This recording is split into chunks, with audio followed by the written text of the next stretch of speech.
Hello everyone, this is the second part of coordination compound of most probable questions। चलिए हम लोग start करते हैं। क्वेश्चन कहता है कि कंसिडर द फॉलोइंग कॉम्प्लेक्स, ये दे रखा है। इसमें आपको क्या क्या मांगा है? The coordination number, number of D electrons, number of unpaired electrons. देखिए यहाँ पे तीन ही चीज़ हुआ, एक चीज़ छूट गया, कोई बात नहीं, मैं आपको बता देता हूँ। पहला था कोऑर्डिनेशन नंबर, यहाँ पे ये दूसरा है ऑक्सीडेशन स्टेट, उसके बाद है नंबर ऑफ डी इलेक्ट्रॉन्स और नंबर ऑफ अनपेयर्ड इलेक्ट्रॉन्स। किस पे? मेटल आयन पे। ये ऑक्सीडेशन स्टेट एक छूट गया था। यहाँ कोई देखिए सब जगह चार चार चीज़ मांगा है, तो चार चीज़ आपको यहाँ भी क्वेश्चन में मेंशन होना चाहिए, तो ऑक्सीडेशन स्टेट छूट गया। चलिए पॉज कीजिए वीडियो को और स्टार्ट हो जाइए। बड़े ही अच्छे क्वेश्चन हैं, क्योंकि अब आपको एक ही क्वेश्चन में बहुत सारा चीज़ ऑप्शंस डाल के डालते हैं। तो यहाँ पे देखो चार क्वेश्चन से एक क्वेश्चन बनाया गया है, तो आप इसको पॉज कीजिए और काइंडली क्वेश्चंस प्रोसीड कीजिए। यस, मैं एक्सप्लेनेशन पे जा रहा हूँ, आप इसको पॉज करके बना सकते हैं। गौर से देखिए, सबसे पहले अगर आप चेक करेंगे तो यहाँ पे 3 और 1 4, तो कोऑर्डिनेशन नंबर की यहाँ पे 5 और 1 6, ये NH3 5 है, ये लिगेंड 5 है मोनोडेंटेट, और ये भी मोनोडेंटेट है जो 1 है। तो कोऑर्डिनेशन नंबर कितने हो गए? 6। अब एक चीज़ बताओ, जैसे कार्बोनेट, ये जो कार्बोनेट है इसका ऑक्सीडेशन इस पर चार्ज कितना होता है? 2 माइनस, और ये जो पर क्लोरेट है इस पर 1 माइनस, तो यहाँ 2 माइनस, यहाँ 1 माइनस। ये मेरा न्यूट्रल है, तो यहाँ पे कितना होगा? +3। क्लियर है? तो जब कोबाल्ट +3 स्टेट में आ जाएगा तो गौर से देखो 4s2 3d7 से कहाँ चला जाएगा? 4s0 3d6 कहाँ चला गया? 4s0 3d6 में। तो जब 4s0 3d6 में चला गया तो d6 यानी कि यहाँ पे d इलेक्ट्रॉन कितने हो गए? 6। अब हमें पहचानना है कि वो अनपेयर्ड है या पेयर्ड है।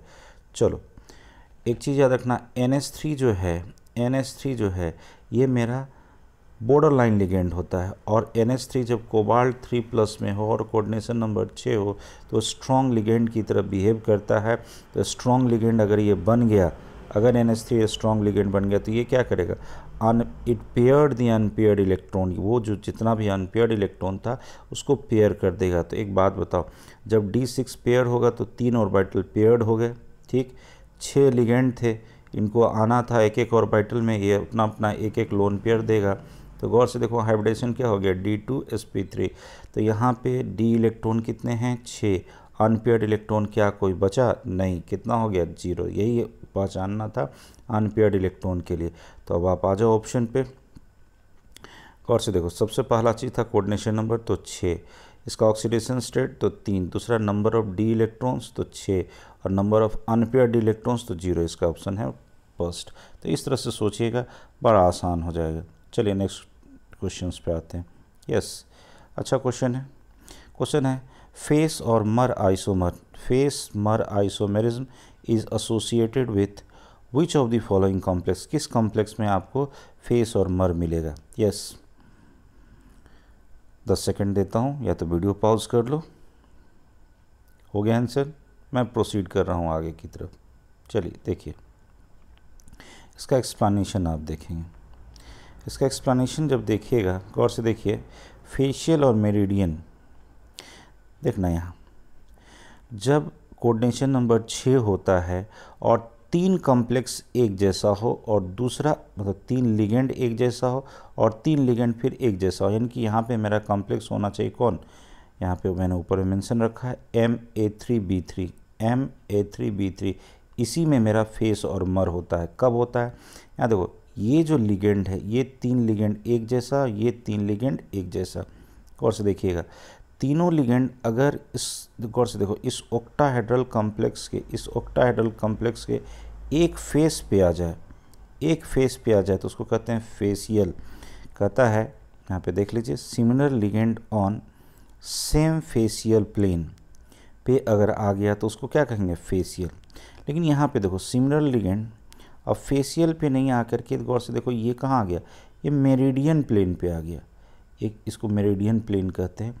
तो अगर मेरिडियन प्लेन पे आ जाए तो इसको मर आइसोमर कहते हैं। तो कहता है similar ligand on meridian plane पे आ गया तो इसको मर आइसोमर। किस में मिला? A3B3 में। एक एग्जांपल आप देख लो, जैसे कोबाल्ट NH3 का होल थ्राइस और NO2 का होल थ्राइस। तो वो तो NO2 ये तीनों एक ही प्लेन पे है, तो ये क्या कहलाएगा? फेसियल, एक ही फेस पे, और यहाँ एक बार मेरिडियन प्लेन पे है, तो ये क्या कहलाएगा, मर आइसोमर। क्लियर है कंसेप्ट। चलिए आगे बढ़ते हैं नेक्स्ट क्वेश्चन की तरफ। आपसे पूछा है the increasing order of crystal field splitting power of some ligand.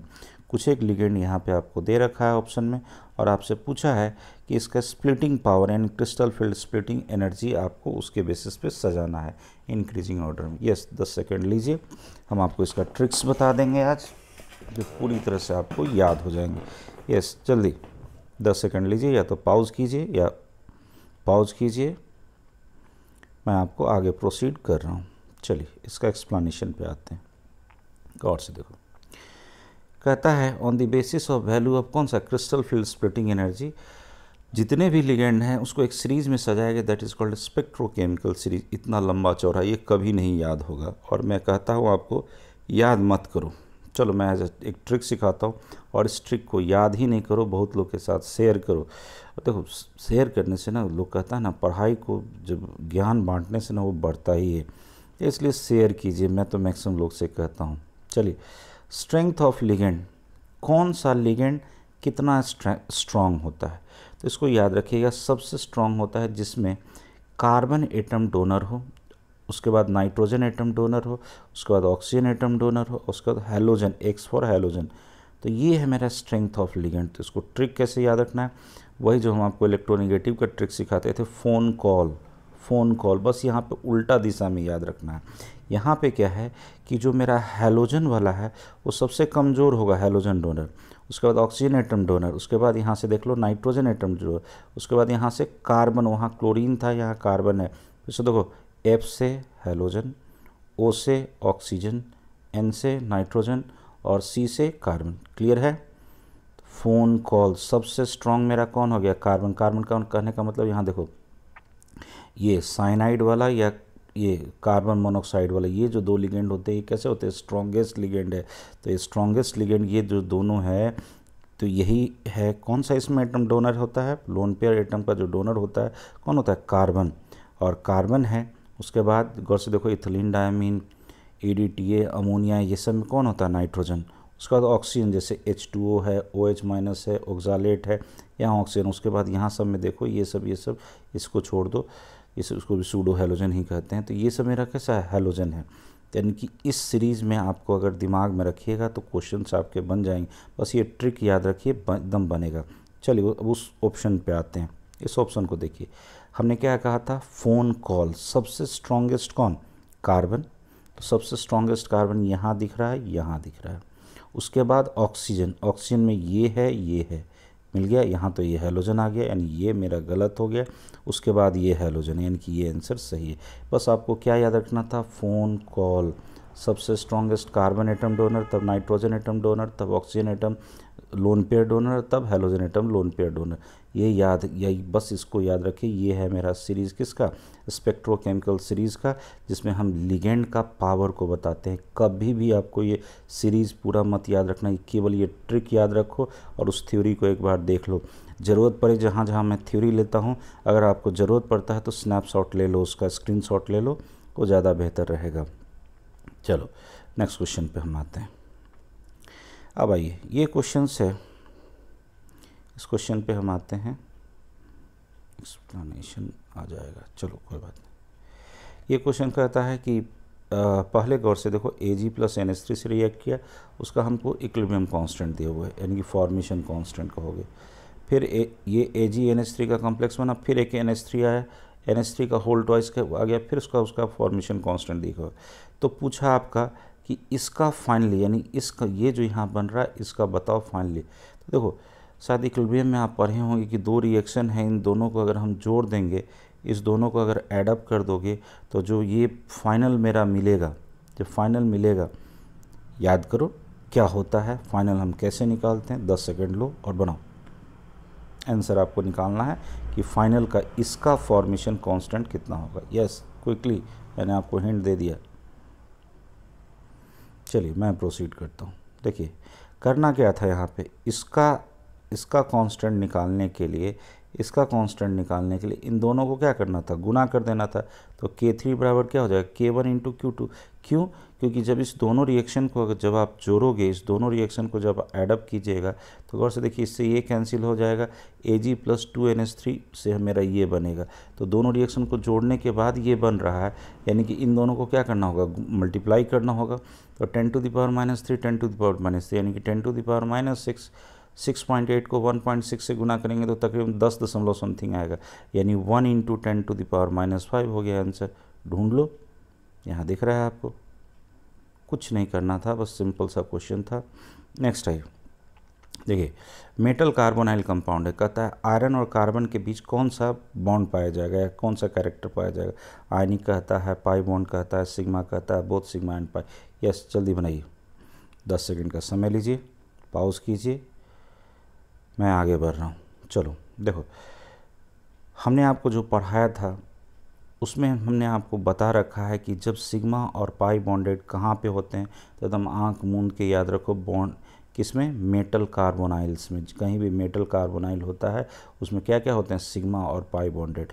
कहता है both sigma and pi bond are formed between metal and carbon atom. कैसे होता है वो हमने बड़े अच्छे से इस थ्योरी में बड़े अच्छे से एक्सप्लेन किया था, बट यहाँ पे जरूरत नहीं, यहाँ पे बस आपको याद रखना मेटल कार्बोनाइल में सिग्मा और पाई दोनों होता है। तो क्लियर हो गया, आपका आंसर कौन सा होगा, यहाँ पे बोथ सिग्मा और पाई कैरेक्टर होगा। चलिए नेक्स्ट आते हैं, इसका IUPAC नेम लिखना है आपको। तो गौर से देखो, ये एक ऐसा कॉम्प्लेक्स है, थोड़ा सा बड़ा कर देते हैं, ये एक मेरा ऐसा कॉम्प्लेक्स है, ये मेरा एक ऐसा कॉम्प्लेक्स है, गौर से देखो, जिसमें 2 कोऑर्डिनेशन स्फीयर है। यहाँ पे देखो, यहाँ पे सबसे बड़ा गलती क्या होता है कि हम पहचान नहीं पाते हैं कटायनिक स्फीयर कौन है और अनायनिक स्फीयर कौन है। यहाँ पे सबसे अच्छा तरीका है, पहले लिगेंड खोजो जो मेरा कटायनिक और अनायनिक हो सकता है। तो लिगेंड गौर से देखोगे, ये मेरा अनायनिक है, तो इसके कारण 4 माइनस, इस 4 क्लोरीन के कारण। तो अब 4 प्लस होगा, तो देखो तो जैसा स्टेटस इधर है वैसा ही स्टेटस इधर है लिगेंड का, मतलब सिमेट्रिकल लिगेंड डिस्ट्रीब्यूशन है, मेटल भी सेम है। तो कहीं कुछ नहीं, इस 4 माइनस के कारण 4 प्लस होगा, तो इक्वली बांट दो, 2 प्लस 2 प्लस। एक बार बताओ, ये तो न्यूट्रल है, यानी अब इस पे नेट चार्ज कितना आ जाएगा, पॉजिटिव, यानी ये बन गया मेरा कटायनिक और ये बन गया मेरा अनायनिक। बोलो किसको पहले लिखते हैं, कटायन को पहले लिखते हैं और अनायन को हम बाद में लिखते हैं। क्लियर है, बस अब बैठा दो।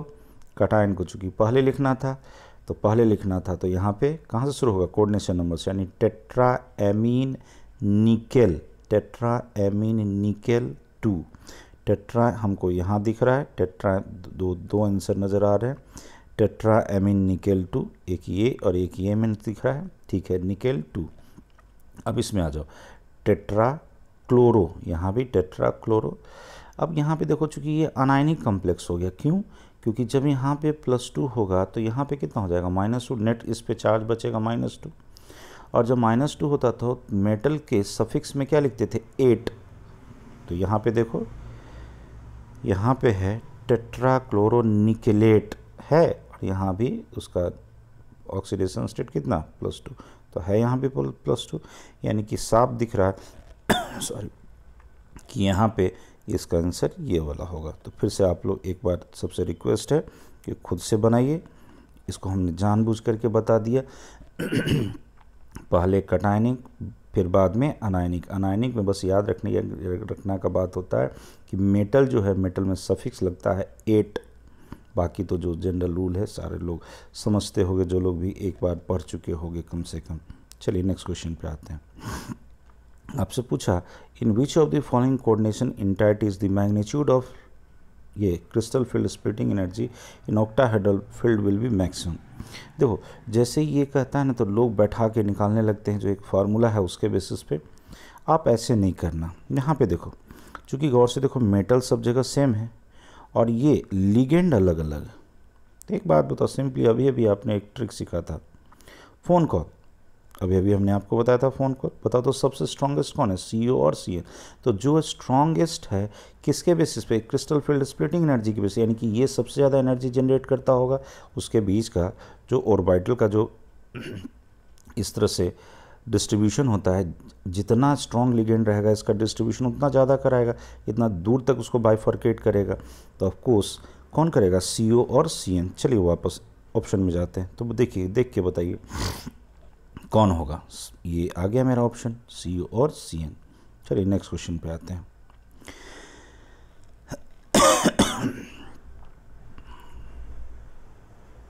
यस, क्वेश्चन कहता है the coordination number and oxidation state of element in complex. इसका कोऑर्डिनेशन नंबर बताना है और ऑक्सीडेशन स्टेट बताना है। यस, 10 सेकंड देता हूँ, तुरंत बताइए, या तो वीडियोस पॉज कर दीजिएगा। चलिए हम आपको बताते हैं। यहाँ पे देखिएगा इसका, ये चूँकि बाइडेंटेट है, तो बाइडेंटेट है तो ये अकेला 2 के बराबर, तो 2 कितना होगा, 4 के बराबर। ये भी बाइडेंटेट है 2 के बराबर, तो यहाँ 2 और यहाँ 4 कितना हो गया, 6। तो 6 ऑप्शन यहाँ भी है, यहाँ भी है। अब आपसे मांगा है दूसरा ऑक्सीडेशन स्टेट। ऑक्सीडेशन स्टेट बताओ, ऑक्सालेट पे 2 माइनस, NO2 पर 1 माइनस, ये न्यूट्रल लिगेंड होता है। तो ऑफकोर्स यहाँ 2 और 1 3, तो यानी कि यहाँ पे +3 होगा। ऑप्शन हो गया 1। क्लियर है? चलिए आगे प्रोसीड करते। नेक्स्ट क्वेश्चन कहता है आपका कि विच of the following complex does not shows optical isomerism. कौन सा कॉम्प्लेक्स आपका ऑप्टिकल आइसोमरिज्म शो नहीं करेगा। 4 ऑप्शन दे रखा है। यस, आप एक काम कीजिए, 10 सेकंड लीजिए, या तो वीडियोस पॉज कीजिए और बनाइए। यस, मैं प्रोसीड करता हूँ। चलिए, आपके सिलेबस में देखो, ये कॉम्प्लेक्स तो नो डाउट कॉम्प्लेक्स ही है, बट आपके सिलेबस में जितना भी पढ़ना है कॉम्प्लेक्स कंपाउंड के विषय में, और खासकर ऑप्टिकल आइसोमर, तो ऑप्टिकल आइसोमर जो कोऑर्डिनेशन नंबर 4 होता है उसमें अभी तक कोई आइसोलेट हुआ नहीं है ऑप्टिकल आइसोमर्स। तो कोऑर्डिनेशन नंबर कहाँ एप्लीकेबल होगा, 6 के लिए। यहाँ पे आपको जितना भी ऑप्शंस नजर आ रहा है उसमें भी कोऑर्डिनेशन नंबर 6। तो आपको बस याद रखना है किस किस में ये संभव है। तो चलिए यहाँ देखो, Ma2B2C2 ऐसा अगर होगा कोई कॉम्प्लेक्स, 6 लिगेंड हो गए और 2 लिगेंड एक जैसे मोनोडेंटेट है, और यहाँ पे 6 मोनोडेंटेट है, इसमें संभव है, इसमें संभव है। MAA3 मतलब ये क्या है, सिमेट्रिकल बाइडेंटेट लिगेंड है, यहाँ पॉसिबल है। फिर MAA का होल ट्वाइस और B2 यानी कि ये बाइडेंटेट 2 बार, मोनोडेंटेट एक ही जैसा मोनोडेंटेट भी 2 बार। फिर यहाँ 2 मोनोडेंटेट अलग अलग है और बाइडेंटेट 2 बार है। यहाँ बाइडेंटेट 1 है और मोनोडेंटेट 2 अलग अलग तरह के 2 बार हैं। तो सब जगह देखो कोऑर्डिनेशन नंबर 6। अब आपको करना क्या है आपको देखो यहाँ पे मैंने जो टिक कर रखा है, बस यही 3 आपको पढ़ना है। आपके NCERT में यही 3 लिया गया सॉरी। तो आप एक काम करेंगे कि बस इस 3 को आप याद कर लो, इस 3 को याद कर लो कि इसमें ऑप्टिकल आइसोमर्स होता है। तो देखो, तो यहाँ भी जहाँ जहाँ आपको ऑप्टिकल आइसोमर्स दे रखा है, इसमें गौर से देखोगे तो बाइडेंटेट लिगेंड है, और आपको याद रखना है कि केवल जब मोनोडेंटेट लिगेंड रहेगा तो उसमें कौन सा होगा, Ma2B2C2 और MABCDEF। अब आते हैं उस ऑप्शन पे। यहाँ देखो, यहाँ पे गौर से देखो, जो यहाँ पे जो मोनोडेंटेट लिगेंड है ये कौन सा है, MA3B3 टाइप है। तो क्या MA3B3 हमने अभी पढ़ा नहीं, यानी ये ऑप्टिकल आइसोमर शो नहीं करेगा, बाकी सब ये सब शो करेगा। क्लियर है कंसेप्ट? इस तरह से देखिए बहुत सारा चीज़ होता है ना, क्वेश्चंस के थ्रू जा करके आप प्रैक्टिस करेंगे तो आपको बहुत सारा चीज़ क्लियर। आप 10 बार पढ़ लो, जब तक ढंग का क्वेश्चन किसी किसी के साथ ढंग से प्रैक्टिस नहीं करोगे वो पॉसिबल नहीं है। तो इस तरह से अगर मेहनत अगर कीजिएगा तो ऑफकोर्स बड़े अच्छे से बहुत कुछ क्लियर होगा। नेक्स्ट क्वेश्चन पे आइए। कहता है, एक क्वेश्चन है, लो spin complex D6 cation in octahedral field will have the following energy. आपका कहता है लो स्पिन कॉम्प्लेक्स है, D6 है, ठीक है, मेटल का जो कॉन्फ़िगरेशन है D6 है, मेटल कटायन का सॉरी ऑक्टाहेड्रल फील्ड में है, तो कहता है कि उसका कितना एनर्जी होगा। ये 4 ऑप्शन दे रखा है। यस, बताइए, पॉज कीजिए और बनाइए। चलिए अब हम आपको बता देते हैं, अगर आपको लग रहा है समय तो पॉज कर लीजिए। देखिए, और मैं आपको जब जहाँ जहाँ एक्सप्लेनेशन बताऊँ, अगर आपको ज़रूरत लगता है तो स्क्रीनशॉट ले लीजिए इसका, और ऑफ कोर्स मदद मिलेगा। चलिए यहाँ देखिएगा, और काइंडली आप लोग से एक रिक्वेस्ट है कि वीडियो को काइंडली फॉरवर्ड कीजिए। हम आपको ये वीडियो बड़ा मेहनत करके बना रहे हैं, क्वेश्चंस हम कैसे छांट रहे हैं वो हमें ही पता है, कहाँ से चुन रहे हैं वो हमें ही पता है। तो आप लोग के लिए मेहनत कर रहे हैं, आप लोग भी थोड़ा सा हमारे लिए भी कुछ कीजिए, मैक्सिमम बच्चों के साथ शेयर कीजिए, खासकर उन बच्चों के साथ शेयर कीजिए जिनको लगता है कि कम पैसों में पढ़ाई नहीं हो सकती। उनके लिए पढ़ाई का मतलब कोटा होता है, पढ़ाई का मतलब बहुत कुछ होता है, हम नहीं बोलेंगे ज़्यादा, बट उनसे भी शेयर कीजिए कि यहाँ पे भी आपको बहुत सारे टीचर्स हैं जो अच्छे से आपको बता सकते हैं, पढ़ा सकते हैं। So kindly share with those students जो कोचिंग अफोर्ड नहीं भी कर सकते हैं, और उनके लिए भी करो जो अफोर्ड कर चुके हैं बट अभी तक उनको कुछ सही चीज़ मिला नहीं है। तो चलिए स्टार्ट करते हैं। देखिए, लो स्पिन का मतलब होता है, अब आपको ये चीज़ खुद से डिसाइड करना होगा। लो स्पिन का मतलब होता है स्ट्रॉन्ग लिगेंड, मतलब स्ट्रॉन्ग लिगेंड होगा तो मैक्सिमम इलेक्ट्रॉन पेयर्ड हो जाएंगे, और पेयर्ड हो जाएंगे तो स्पिन क्या हो जाएगा, कम। तो ये क्वेश्चन में आपको नहीं दिखा था कि स्ट्रॉन्ग लिगेंड है, बस वहाँ लो स्पिन लिखा था। तो लो स्पिन मतलब जो वो कैसा होगा, स्ट्रॉन्ग लिगेंड के प्रेजेंस में होगा। क्लियर है। अब आते हैं हम लोग D6 को, हम लोग को पहचानना है कि स्ट्रॉन्ग लिगेंड में क्या होता है। और से देखो, स्ट्रॉन्ग लिगेंड होगा तो D जो है वो दो फॉर्म में टूटेगा। ऑक्टाहेड्रल में आपको शायद अगर थ्योरी पढ़े होंगे तो याद होगा, ये दो फॉर्म में अगर टूटता है तो नीचे कौन जाता है, T2G, और ऊपर जाता है EG। ठीक है, क्योंकि रिपल्सन EG के साथ ज़्यादा होता है तो EG ऊपर चला जाता है, और रिपल्सन T2G के साथ कम होता है तो नीचे आ जाता है। तो यहाँ इसका स्टेबिलिटी ज़्यादा है, T2G का नीचे है, तो पहले इलेक्ट्रॉन कहाँ जाएगा, EG में। चूँकि ये स्ट्रॉन्ग लिगेंड था, लो स्पिन था तो 6 का 6 इलेक्ट्रॉन कहाँ चला जाएगा, नीचे वाले में। क्लियर है कंसेप्ट। अब जब 6 का 6 इलेक्ट्रॉन नीचे आ गया तो कभी कभी आपको कन्फिग्रेशन पूछ देगा कि D6 स्ट्रॉन्ग लिगेंड है, स्ट्रॉन्ग लिगेंड के प्रेजेंस में लो स्पिन है, तो उसका कन्फिग्रेशन बताओ। तो कन्फिग्रेशन को इस तरह से लिखते हैं, कैसे लिखे हैं, गौर से देखिए। T2G में कितना इलेक्ट्रॉन है, 3, सॉरी T2G में 6 इलेक्ट्रॉन है, सॉरी यहाँ पे 6 कर लेंगे। T2G में कितना इलेक्ट्रॉन है, 6, और EG में कितना है, 0। इसको आप ठीक कर लीजिएगा, ये 6 इलेक्ट्रॉन से, नॉट 3।